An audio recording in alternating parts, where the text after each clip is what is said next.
श्रीमन्नारायण नारायण हरि हरि ओम।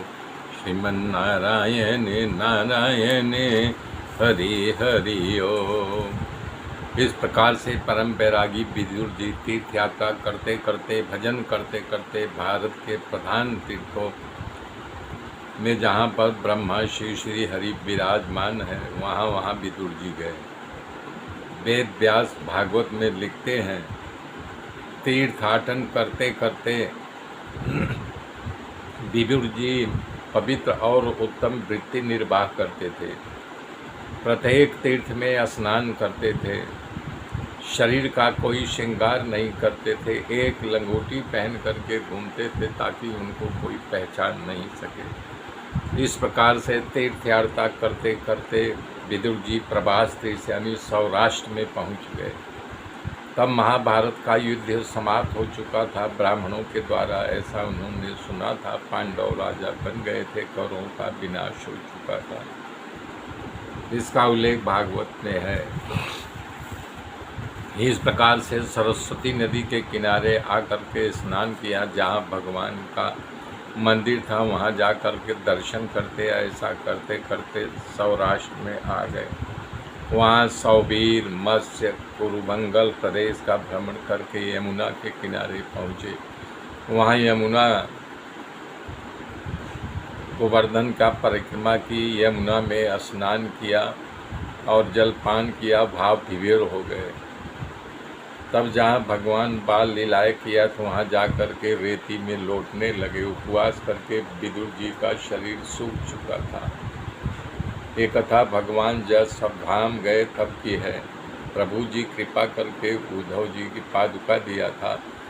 उद्धव जी अपने सर पर रख करके बद्रीनाथ जा रहे थे। भगवान के वियोग में अत्यंत दुखी थे और आँख में आंसू के साथ प्रभु की पावन लीला भूमि ब्रज में कृष्ण कृष्ण करते जा रहे थे। परंतु जब नज़दीक आए तो पहचान गए तो विदुर जी हैं। तब उद्धव जी से निकला विदुर।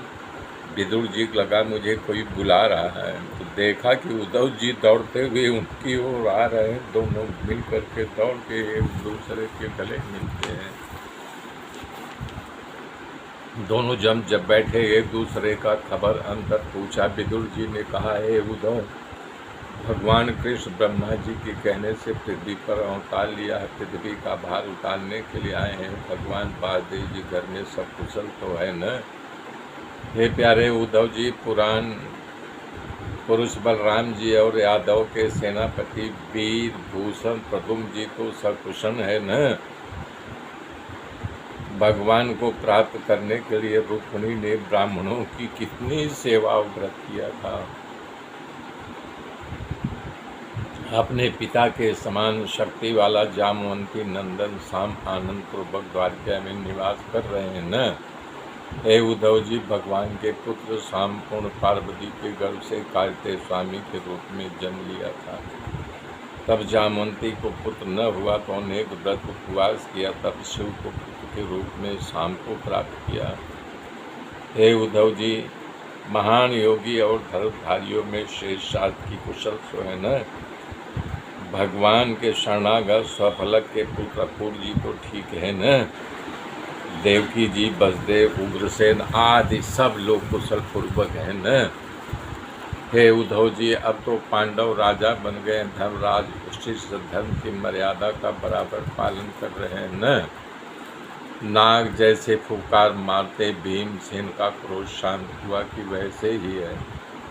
भगवान शंकर जी जिनकी सराहना करते हैं वो गांडीवधारी अर्जुन प्रसन्न तो है न?